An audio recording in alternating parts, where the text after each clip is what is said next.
Most of us try to do right by animals, and even if they aren't our own, we're usually willing to go out of our way to help a creature in need. Maybe we'll pull off the road to pick up a lost dog, or maybe we'll put food out so hungry critters will always have a bite to eat. But as much as we try to do our best for these animals, our good intentions can sometimes backfire in a big way. When 3 Estonian construction workers spotted an animal in dire need of help, they rushed to its aid without a second thought. But after putting it to safety, they realized the creature was not as it appeared, and worse, they were all in terrible danger. Rando Kartsep, Robin Silame, and Erkki Vali sure had an exciting day working construction in early 2019. While performing repairs on the Sindi Dam in Estonia, the 3 men were caught off guard by an unusual sound. The workers approached the bank of the Parnu River to investigate, and about 100 yards out they spotted an animal splashing frantically in the water. But as they watched, they soon realized the gravity of the situation. This wasn't just any animal, it was a dog. Right away it was clear this canine was in danger. The icy river was surely chilling the poor pooch to the bone, and from the way it was struggling, they weren't sure if it could tread water much longer. Without hesitation, the 3 men leapt into the river and hurriedly swam toward the struggling animal. The ice was thick, but together they managed to carve a path and bring the dog to safety. The men quickly wrapped up the shivering pup with a heavy blanket, and it was then that they were able to finally get a good look at the dog. It was large, with thick fur and piercing yellow eyes, a one-of-a-kind look for a common house pup. Knowing the animal needed help, the workers didn't have much time to admire her coat. The blanket was doing little to warm her up, and only proper medical care, not even a big fat fire, could save her from hypothermia. So, taking the animal in their arms, the men carried their newfound friend to their pickup truck and laid the shivering dog inside. Then they phoned their local animal hospital, who told them to bring her right away. The truck sped to the hospital, and all the while, the animal never stirred. In fact, it slept almost the entire way, its head laid upon Kartsep's lap. Even in its poor state, it sure was a cuddler. No sooner did they arrive at the hospital than the veterinarians were on the scene, carrying the dog inside and immediately working to nurse it back to health. But there was only one problem. This wasn't actually a dog. In fact, veterinarians couldn't identify what it was. With everyone stumped, the doctors phoned in a local hunter to see if he could shed some light on their situation. Sure enough, the man knew exactly what they were dealing with. This wasn't a dog, it was a wolf. The construction workers were in shock. Not only had they completely misidentified the animal, but they'd actually kept a live wolf in their vehicle without so much as a leash. If it had wanted to, the wolf could have easily made a snack of them. Thankfully, the icy water had served to sedate the wolf, which explained why it was so docile when the men rescued it and placed it in their truck. This state of calm wouldn't last, however. It was, after all, a wild animal. At first, he was so done in for he didn't resist at all. We simply kept him in this room, said head clinician Tarvo Markson. But once he started to get an idea of the situation, I felt things might quickly take a turn for the dangerous. And turn they did, for as the animal recovered, it began acting as one would expect a 1-year-old wolf to behave in a small enclosed space. So for its own safety and the safety of the doctors, the wolf was placed in a cage. By day's end, the animal had made a full recovery, and the clinic was confident she could be reintroduced to the wild without any repercussions. But even so, Estonia's National Environmental Agency decided to fit the wolf with a GPS collar just to be safe. When it came time to release the wolf, it took off in a flash, disappearing back into the wilderness. Kartsep and the others waved goodbye as it went, a bittersweet end to an unforgettable day of work. We're so happy for the outcome of the story and wish to thank all the participants, especially these men who rescued the wolf and the doctors of the clinic who were not afraid to treat and nurture the wild animal, said the Estonian Union for the Protection of Animals of the incident. Still, it wouldn't be surprising to see something like this happen again in Estonia, as the country is home to a large portion of Europe's wolf population. In fact, the wolf was named Estonia's national animal only a few months prior to this incident. Incredibly, this particular wolf was actually spotted in the wild just a month after its run-in with construction workers. Considering it was photographed over 70 miles from where it was released, it looks like this lucky guy is doing just fine. Though some would think it's impossible to confuse a wolf with a dog, people seem to misidentify animals all the time. And for those that are none the wiser, they might accidentally wind up bringing these doppelgangers home as pets. For instance, one morning while he was dropping his kids off at school, Justine Hansen noticed a tiny animal scurrying across a snow-covered road. Curious, the dad pulled over. The dad, of course, knew that small animals and well-traveled highways didn't mix too well. So with impressive dexterity and speed, he danced through traffic and snagged it before the worst happened. Justine identified the animal as a hamster. Back at home, his own daughter had one, so she had a fondness for the little rodents. If some kids have lost it, then it will be seen as a disaster, he said. So I took the chance to try to catch it. With the hamster in his hands and thinking still of how sad his own daughter would be if her hamster went missing, the dad resolved to find the owner. In the meantime, he stashed the hamster in his glove box. As a man with limited resources, Justine knew he needed a little extra help to see the hamster to her proper home. So he reached out to a Norwegian newspaper, I Tromsø. Assignment editors passed the story on to Sanna Drogset Borstad, who couldn't help but frown when she learned she'd be spending her next few hours looking for a hamster's owner. After all, Pulitzer Prizes, she knew, didn't usually go to those investigating lost Norwegian rodents. Nevertheless, she met up with Justine Hansen and his rescued hamster. She had no idea what the story would become. Hamster in tow, the two traveled to a pet store affiliated with Animal Protection Norway, an organization dedicated to animal dignity and welfare. If anyone could find the original home of this lost hamster, it was one of the 9,000 people working for the organization. And indeed, the pet store employee did help Justine and Sanna. In a way. The pet store employee looked over the hamster. Turning the critter over in her hands, she processed the brown, black, and blonde fur, and then she told the duo it wasn't actually a hamster. What Justine had chased down in the middle of a snowy Norwegian road wasn't actually a pet either.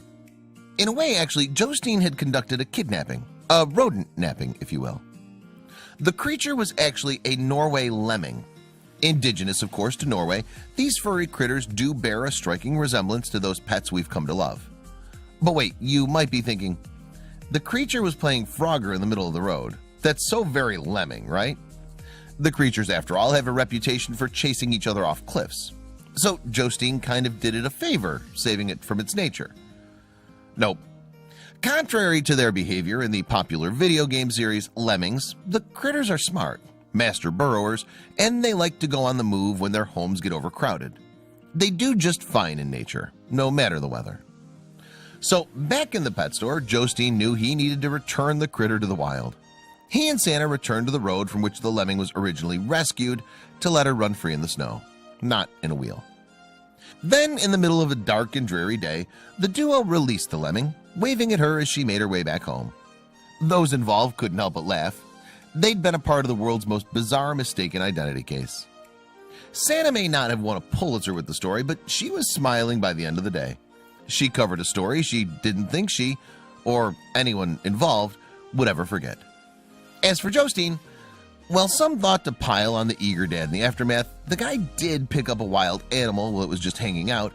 The pet store worker sided with the overambitious rescuer. He did the right thing, the worker said. He saw an animal he thought needed help, and to be fair, that lemming did look a lot like a hamster.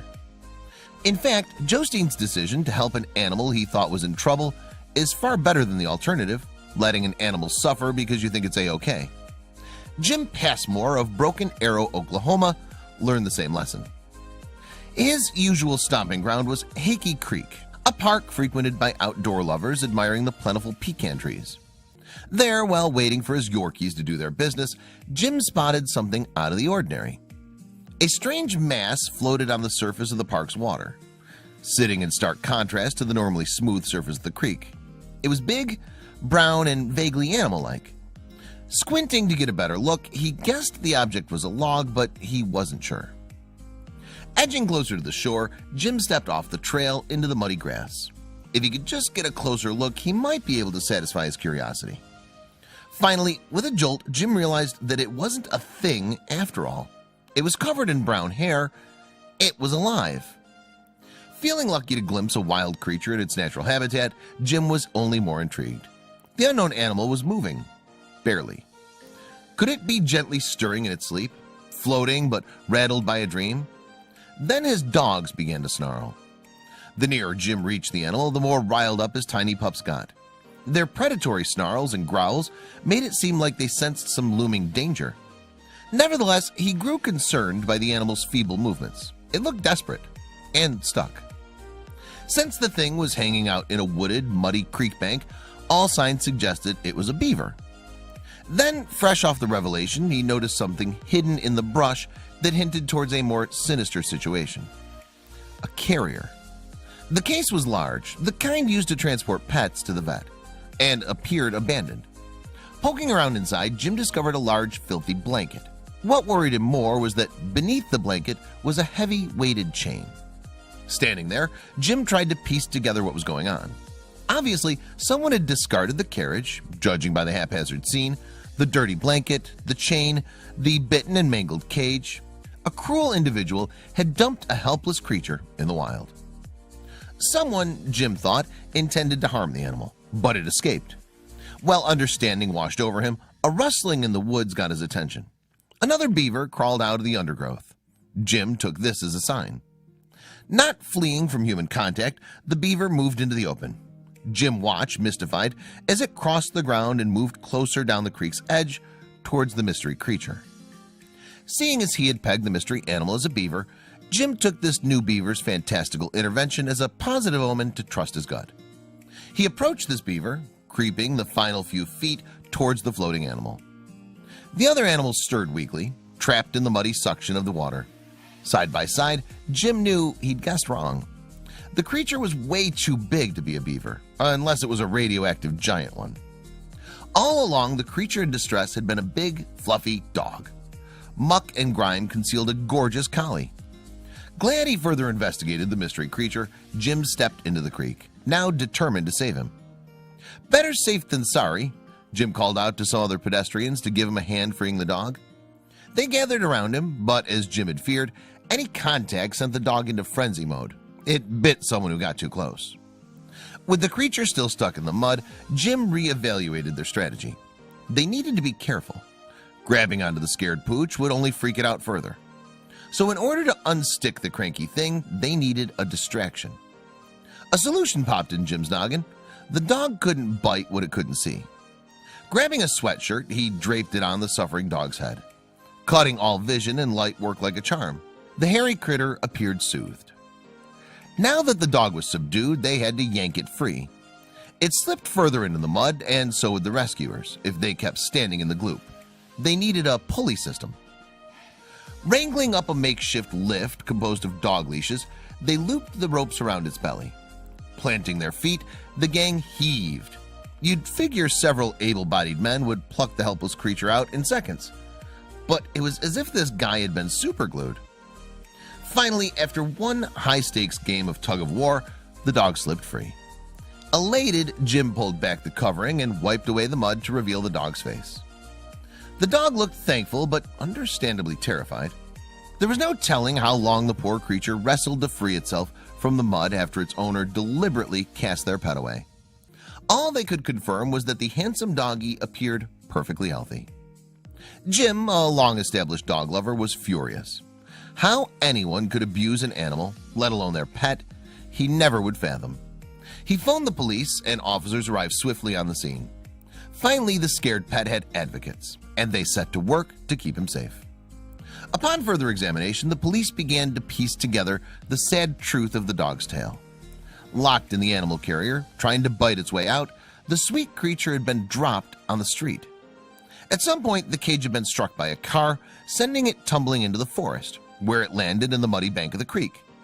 By a pure miracle, the dog survived this horror story mostly unscathed, but surely mentally wounded. If Jim hadn't been guided by the auspicious beaver, who knows if the poor thing would have made it out of the mud. But that magical appearance raised more questions than answers. Was the beaver signaling a fellow animal in danger, or was it pure coincidence? However, no one had time to ponder over the mystery.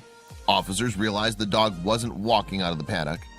They had to get the sizable dog they dubbed Teddy, due to his stuffed animal likeness, to the vet for an examination. Teddy was wiped out from his mud struggle. He appeared to be pretty overweight, and that, coupled with possible injuries, prevented leading him on a leash. In another twist of fortune, the rescuers found a wheelbarrow not too far away. Wrapped in a blanket, Teddy was carefully placed in the wheelbarrow and pushed out of the paddock. The next call Jim made was to the Oklahoma Alliance for Animals. In a few minutes, they made arrangements to take Teddy under their wings. In a way, Teddy dodged another attempt on his life. Landing a spot with the OAA allowed him a chance at rehabilitation. His scared demeanor and his justified lack of trust of humans would have certainly marked him for euthanasia if he'd been taken to the shelter. Not to mention, Teddy bit one of his rescuers, which regrettably is a fast track for putting an animal to sleep. The rescue group refused to give up hope for his future. Fearing that his lashing out was a side effect of rabies, they ran tests to rule it out. Results came back clear. Teddy was rabies-free. But he still had a long journey to make him well enough to find a new family. His movements and general attitude were low energy, and he needed to increase activity to lose some pounds. Once the kind rescue workers started spoiling Teddy, his sourness melted away. In its place was a soft, gentle, somewhat slimmer, long-coated sweetheart. His story gained viral traction, and he had a wide fan base cheering on his fitness journey. Teddy didn't have to wait long for his happily ever after. Jesse, a vet tech for the rescue, fell hard for his sad puppy dog eyes.